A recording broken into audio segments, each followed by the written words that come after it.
is the Charlotte Knights podcast. Welcome in, everyone. Kendall Smith joining you here, and Mario Camilletti is with us on the podcast today. Mario, I know you've been doing a lot of interviews recently, so thank you so much for the time. How are you? I'm good. I'm doing good. How are you? I'm good. I'm actually so hot. It is so hot. It's very hot out here. We're just baking in the sun right now. The sun is, of course, just as soon as I say that, coming right back out. We're baking. These might be the hottest days I've experienced in June. We're sitting here, it's what, June 13th, and season is like going along pretty quickly. I don't know, does it feel that way to you guys? It is. Fast? I feel like the last month really flew by. The first month I feel like didn't really, kind of like slow grind, but as we get into the baseball season, it just flies. Well, you've been crushing it as of late, and we could get into all the numbers, all the stats, but like when we think of you, we just think of the word consistent, and I think that's the best way to describe especially your offensive approach. So we've talked about it so many times, but just why do you think that you have been able to bring that level of consistency to this Knights group? Honestly, it all started with like college ball. My college coaches just, and put it in my head, just be like a really tough out. And honestly, like that's all I've kind of brought into pro ball. And, just being like, just getting on base for my guy so whoever's behind me can hit me in. So you went to Central Michigan. Yep. Yeah. And then who are your coaches in college? Shout them out. Coach Bishel, shout out. He's at the University of Cincinnati now. Kyle Schrader, hitting coach, same school. Tony Jandrin, he's at a D2 in Missouri. And Tom Winsky, he's at the University of Cincinnati as well. What I love about these podcasts is we're not just talking about the stats or what you've just done in a game. We get to know you a little bit better. So you're from Michigan, you went to Central Michigan, but let's take it back to when you started playing baseball. How old were you? What are your earliest memories of the sport? So I was 3 years old, and my earliest memories of the sport is my dad. He's my coach when I was a little T-ball guy, and he coached me all the way up through, I want to say probably around 5th grade-ish area. But yeah, and first memory with him is that he, was just like on me all the time, like get on base, have fun playing the game. That's one of the biggest things I will say that I have brought into pro ball, and everything is just, have fun when you're out here. When you're having fun out here, you're just loose, you have fun, have fun with your teammates, and talk crap, and do whatever you got to do, but just, enjoy yourself out here, because when you're doing that, you're loose and you just have fun. Okay, who on the team do you like to talk the biggest trash to? I bet you can guess. Who? Tanner McDougal. Yeah, you guys always talk trash together. Me and Tanner, me and Corey, and me and Fiverr a little bit here and there, me and G. Yeah. Honestly, like all of us have such a good relationship. We all kind of came up together. Not Corey, but He's the old guy. He's the old guy. No, you guys are like the same age. Yeah, I don't want to hear You're that. You're 27 and he's 27, and you're like, yeah, the old guy, Corey. But he's been around for a long time. Corey, actually in the show and all that stuff. So, but all of us guys came up together. Me, Caden, Riku, and all those guys. G. So, coming up with those guys, it makes baseball fun and easier to be here every day, grind with the boys, all that stuff. Yeah, you guys won the Southern League Championship last year together with AA Birmingham. You got the rings this year at spring training, which was pretty cool. When you guys won it, and so many of those guys are part of this Knights team now, what do you remember about that night, from the last out to the celebration? So I'm actually I don't know if you remember, I was here while they won it. Oh, yeah. I was here for the last, 5-6 weeks last year. But 2 years ago, when I was in Birmingham, we won it then. And I think it was only me and Riku, I think, was there on this team now, if I believe correctly. But I remember that last out like no other. Last year, I wish I could be there and all that stuff. You were celebrating from afar. Yeah, I was celebrating from here, but obviously I would rather be, here than there. Yeah, absolutely. And you talk about the fun and just being able to bring that from when you were a kid playing to now playing at the pro level. You talk about the teammates that allow you to do that, but just within yourself, how are you able to find that fun, especially when now this is your job, this pays the bills, it's results driven. Where does that fun come in for you?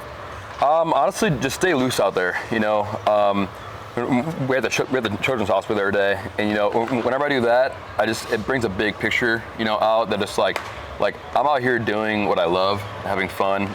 Like you said, getting paid to do the sport I love to play. So honestly, whenever I do that, that's kind of what that brings out of me. Other than that, honestly, just keep having fun, because when you have fun, you're loose. Yeah. And you play your best when you lose. You were at the Children's Hospital the other day. Shout out to our friends at Levine Children's Hospital. You were on the Seacrest Studios airwaves, DJ Rio. Yes, that was it.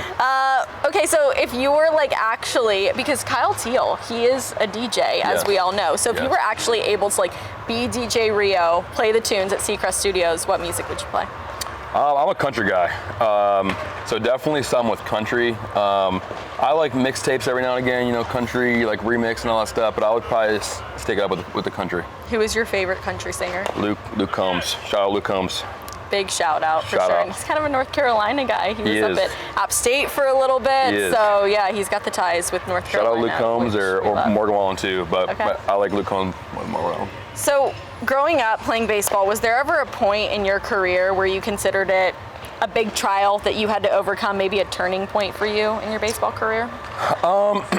Honestly, no, because you know, growing up, I played so many sports. Growing up, I played soccer, basketball, football, baseball. Growing up, and my dad asked me, he's like, you know, like if you want to play baseball, we need to make it, you know, a decision together if baseball was what you want to do.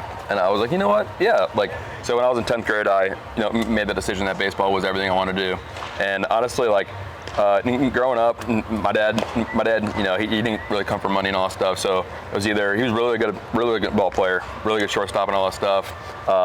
Just he couldn't, you know, go into college because, you know, back in the day, it was either in Michigan, it was either you go teach or you do, you know, cars and all that stuff. And he decided to do cars and all that stuff. So and so ever since then, he was, you know, on me, like, you know, he wanted what's best for me and my brother. Yeah. And all that stuff. And so ever since then, you know, I like kind of took it into myself that I was like, you know, I'm gonna do this, not for me, but for my dad, you know, so he kind of like lived through me. I love that. What's your Yeah. dad's name?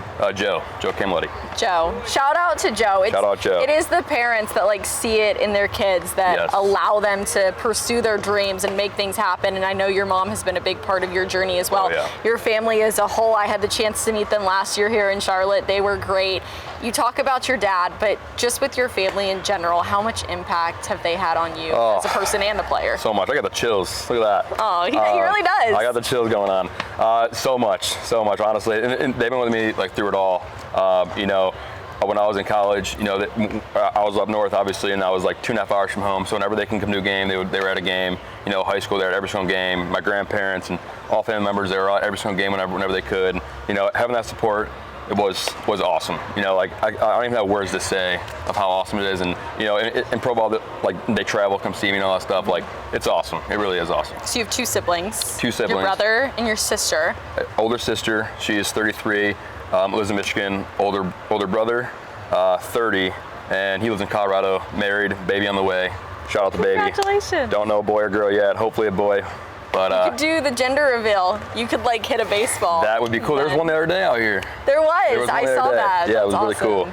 awesome. So you're the baby. Shut up. I'm the baby of the family. I'm the baby of the family. So do you yep. think that they would say you got special treatment? Oh yeah, 100%. They say I got 100%. You know, they all say that I'm the spoiled one of the family, but I really think it's just because I'm the youngest, and you know, and by the time I was coming up through high school and all that stuff, one was in college, one was in high school, so obviously like I couldn't drive, so I think that was the reason why I was always, you know, the face of the family, if you will. But I don't like that. Just like I don't like it out here. Like I don't like being the face of anything. That's I just hilarious. like to be, you know, myself. I like that, the face of the family. I'm taking that. I'm the youngest in my family Same as thing well. with you. And so I'm going to say, okay, I'm the face of the Smith Yeah. family. No, I'm totally kidding. My family is the greatest, and I agree with everything you say. Just like having family be able to be there for you. We've got the music pumping here, which is Yeah. totally fine. We can keep it going. Okay, so Mario, you were here though in the off season for a little bit, right? Yeah, for a little bit. So I was in here for October, November, and I went back home in December and January. Okay, and what'd you do here in October, November? Best times to be in Charlotte, Yeah. I think. Yeah. So the weather is not like this. You can see the sweat. Yeah, like, we're pouring baking. Sweat right We are now. pouring sweat. To be honest, that's just the realness of it. Honestly, when I was out here, you know, during off season in October, it's, you know, and that's when your body kind of gets to rest and all that stuff. So when I was here, I was just kind of, let my body rest. I went to a few Panthers games and all that stuff, and honestly, just hung out with a couple of buddies around here, and nothing too crazy. The weather was awesome, so went on a lot of walks, went on a lot of nature walks, all that good stuff. So you're a football fan. You said you grew up playing football, basketball, baseball, and soccer. Yep. If you were to rank them, favorite obviously being baseball, to least favorite of the sports you played, how would you do it? I would go, obviously, baseball's 1. Soccer was definitely 2. I love soccer so much. It was so much fun. And then I would say basketball and football are kind of, at the bottom. I was good at it, so it was fun, but I didn't love them. I didn't love them. It was definitely baseball or soccer. World Cup is happening right now. Are you locked USA. in? A little bit. Not as much as some of the other guys, but USA was playing last night. I was watching all that. But yeah, shout out USA. Shout out USA for real. They won 4-1 last night, and Pockets, who is our clubhouse manager, is so invested in soccer. He's like the most invested person I've seen in the sport. So it's fun to watch you guys kind of all rally behind it at spring training. That's when Team USA was in the Olympics, and the men's and women's hockey teams both won, which I remember seeing videos of all the guys in the clubhouse in Arizona with the White Sox cheering them on. It was awesome. Yeah, I feel like spring training was just the other day, but now we've already gotten here to this point in June. What has been your favorite moment from the season so far, if you could pinpoint one? That first walk-off here at home? I would say definitely, walk-offs don't come along that much, so definitely the walk-offs. And honestly, the other one is just grinding with the boys. I know that sounds really cliche, but Chad does a really good job of keeping us all together as a whole. And there's nothing more than just coming to the ballpark, putting the phone in the locker room and in the locker, and just leave it there all day and just be in the moment. Hang out with the guys and talk crap to each other. Just have fun with each other. Chad tells the team to play free, to be ready. Those are his 2 mantras of the year for the group. For you, Mario, as someone that has been asked to play a lot of different roles for the team this year, we could see you anywhere in the lineup. We could see you at multiple different positions. How do you describe yourself as a player? I think he's gritty. I'm not trying to put words in your mouth, but I just think that that's a word that instantly comes to mind for me. I was going to say that. Let's go. I don't like saying that about myself. But if you have to, I'm asking. If I had to, yeah, definitely gritty. I just want to be out there and just, play my hardest every single time. I will never, walk to first base. I will always run hard. I will always do that stuff. Growing up, what everyone always called me was, sorry for my language, if the honest is bad or not, but a dirtbag. I was a dirtbag growing up. I wasn't, I'm not big, I'm not tall, I'm a shorter guy, and whenever someone sees me, they always call me dirtbag, growing up and all that stuff, just because I'm a grinder. Yeah. I like to have fun and like to play hard. I can appreciate that because, maybe not being the tallest one out there, you make up for it in so many other ways. And there are plenty of players out there right now that maybe are getting told, okay, your height, it's working against you. Mm-hmm. What would be your message to them? Height doesn't matter. If you can play, they will find you. Look at me, look at Riku. Even Sam Antonacci, he's not the tallest, but he's a grinder, So to me, in this game of baseball, height does not matter at all. Yeah. And then this White Sox organization has believed in you from the jump. So when you think about your growth over time with this organization, why do you think you've been able to find so much of it? Honestly, there's one big goal, and it's to make the big leagues. And honestly, I just put my head down and keep grinding every single year. Every day, just keep grinding and keep getting better. And yeah. I've asked a lot of guys this question, but I do think it's so relevant here at the AAA level. How are you staying focused on right here, this level, doing your thing, with also knowing in the back of your mind, I want to make it up to the big leagues? From here on out, there's nothing I can do. Whatever I do on the field, there's nothing that I could do to kind of make that happen. So I'm just gonna, go out there and play hard every single day like I have been, and my dad always says, is everything happens for a reason. Yeah. So, if I'm out there grinding it out, if it happens, great. If it doesn't, it wasn't meant to be. Is that your life mantra, everything happens for a reason? Yes, that's been my life mantra for a long, long time. So your family keeps you grounded. What else keeps you grounded? That's a tough question. Honestly, myself, my mentals, and that keeps me grounded. And then honestly, I already shot him out, but Jacob Marcy, me and him and Coach Schrader up from Cincinnati, we talk all the time. We have this group chat together. We talk about hitting. We call each other. We talk about hitting. We talk about not even baseball, just life in general. And we talk probably 4 days a week on the phone, like us three together. And that honestly keeps me very, very humble and like in the moment and all that stuff. You also have to take your time for yourself, which you don't get a lot of. We're getting home at like 11 o'clock, 11:30 every night. When you get home, is it like instantly I'm going to sleep? Or are you playing video games? Are you scrolling on the phone? Like how do you, because when you're around and working in sports or playing in sports, people maybe don't realize it out there. Like when you're listening to loud music, when you're constantly pumped up, you guys out on the field, like having to deal with the high heart rate and being out there. Yes. For me, I experience it and I'm not even playing. I can't go to sleep for like 2 hours after I get home. I have to like wind down. So how do you do that? Honestly, so whenever I get home, I call my parents or whoever I talk to or something like that. That's usually like the first, half hour to hour. And then I'll scroll, a little bit here and there, but TikTok I don't like scrolling. Or Insta? Instagram Reels. That's showing his age. That's showing his age for sure. Yeah, they get me every now and again, but I don't like doing it. I don't like brain rotting. I don't think it's good for the mental, all that stuff. So I usually try to, give myself a half hour and then plug my phone in, put it face down, on the nightstand or whatever like that. And I usually just like watch a show or, like listen to a podcast or, something like that. Like I don't like being on my phone personally. Okay. I'm not a phone guy. Good for you. I'd rather, hang on the moment or hang out with some buddies. But yeah, so usually when we get home, hang out with the buddies for an hour, make my phone calls, and then kind of like, just hang out, watch my TV show for an hour. What's your TV show? Right now, me and Galaney are watching Entourage. Me, Galaney, and Fiverr. You told me that. Yeah, it's so funny. Is it funny? Yeah, I know nothing about it. Good. I literally don't know anything. It's good. So you guys aren't watching Love Island? No, I'm not a Love Island guy. No, I'm sorry. They're not in with the trends. Sorry. That is the summer show. Do you watch baseball when you get home? I always find that interesting. You turn on MLB games? I do. I love baseball. In my opinion, I always want to learn. So I'm always trying to learn. So that's why I watch so much baseball. Like whenever we get home, baseball's always on the TV. Or whenever I wake up in the morning, I'm making breakfast, something like that. Like I always have baseball on my iPad. Just like going through like recaps of the game, just to like I'm just trying to learn. Just trying to like get one more inch each every single day. You're making breakfast. You guys get lunch and dinner here for the most part. But are you a cook? No, but not at all. I am not a cook at all. What do you make for breakfast? Very, very basic. Okay. Ready for this? I'm ready. 6 sausages, like sausage links, 3 eggs, and 2 sourdough bread. That's not bad. Do you scramble the eggs?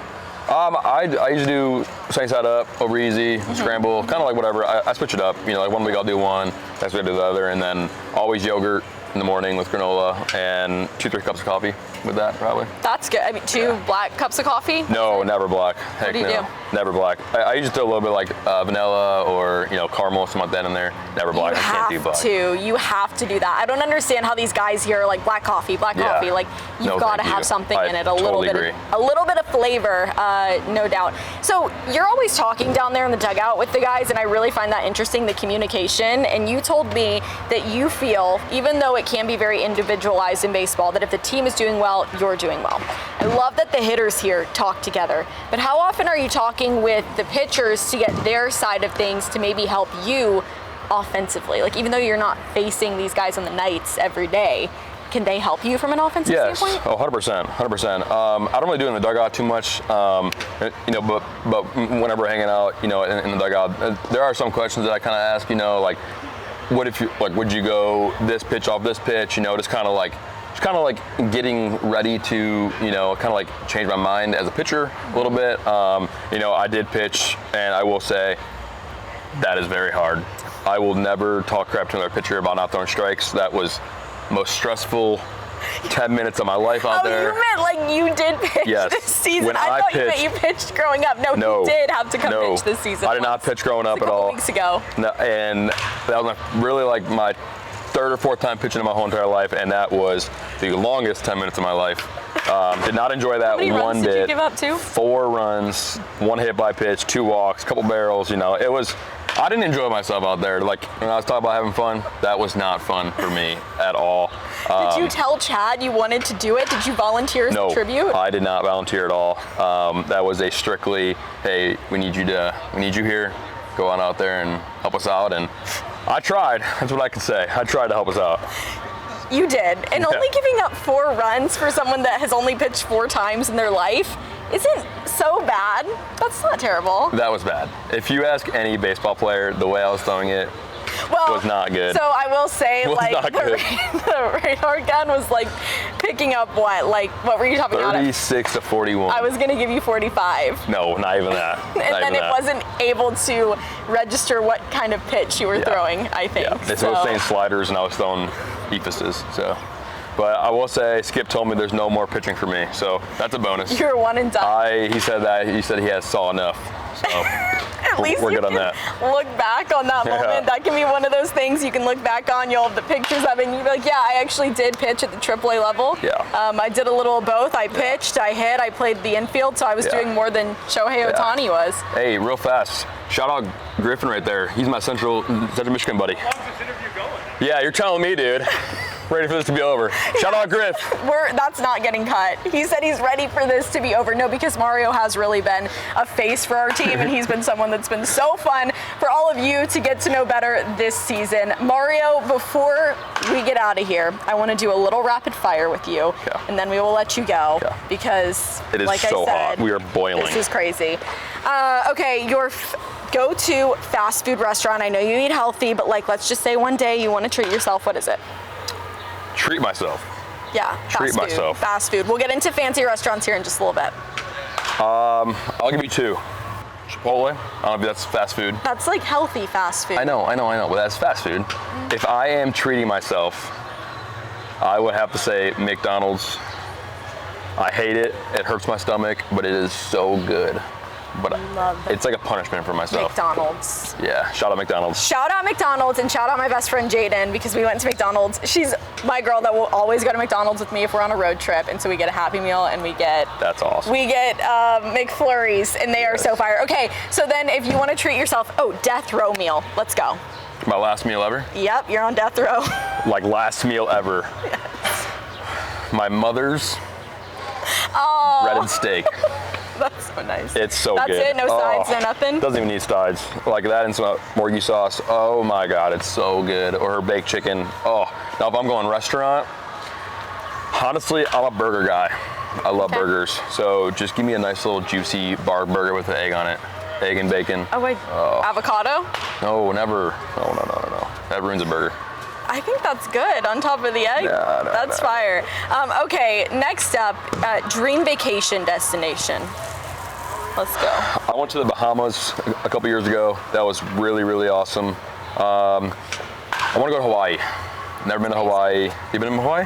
Been to Honolulu. That's great. Awesome. It's very, very fun. I see all these videos of Hawaii. I would say definitely I want to go to Hawaii. Would you surf? Would you snorkel? Would you do like the whole thing? I would be horrible at all of it, but I'll definitely try it. That'd be off the bucket list. Yeah, I mean, you've got to give it a go. It's such an unreal place, so you absolutely should go. Okay, next up, if you weren't a baseball player, what would you do? Be a fireman. Because your dad is. No, your dad's not. Your dad works in cars. But is your other members of your family? No, no one is. But you told me that before. Yeah, that was on my my first of the day. Oh, yeah. First day of night season. Yeah, so I'd definitely be a fireman. Do you think you would do that in the future? Like once baseball, hopefully in a long time from now, is over for you? Or do you want to get into coaching? I don't really know yet. I don't really know what I want to do when I get done playing. I do want to coach. I don't know if I want to coach pro ball or college or something like that. But I think firemen is kind of out now. I think it's awesome what those guys do for us. Shout out firemen, police officers, all that stuff. But I don't know. I feel like I'm 27. There's not many people that could do this lifestyle. So I look at the world differently now. Yeah. If that makes sense. Yeah, absolutely. Favorite place you've ever played? Pro. Well, you can go college too. College and pro. College, Florida. Our regional was at the University of Florida. Gainesville was very, very cool. I had the best Cuban sandwich ever in Gainesville, Florida. I don't remember the place, but it was so good. Very, very cool. I played at Comerica in Milwaukee when I was in high school. So that was obviously really cool. Obviously, I want to go back there and play there. But honestly, shout out the night spot. I mean, and we're looking at this view right now. I know the camera can't see it, but like, I was out here yesterday with a couple buddies, and I was like, how can you not like this? So I would say this is by far the coolest location and the coolest view that I've played so far. It's amazing, and I think we don't always, or at least I don't, like, I'll take it for granted sometimes. Like, I'm just out here and then I'll look up, I'm like, wow, like, this gets to be our reality. We're very blessed for that, and very thankful, Mario, that you've joined us here on our Charlotte Knights podcast. Thank you for braving the weather, the hot weather. You're the best. We appreciate you, and we're looking forward to more interviews throughout the rest of the season. Or maybe you'll be doing interviews in Chicago. Who knows? Hopefully. Keep an eye out on it, because this guy is legit, and he's been crushing it all season long for the Charlotte Knights. Thanks, Kendall. Mario Camilletti joining us here on our Charlotte Knights podcast. Y'all stay tuned for another episode. We're going to be on the road next week, and we're bringing you an episode from Buffalo, New York. It's going to be interesting. So that's coming your way next. Bye, y'all. Bye.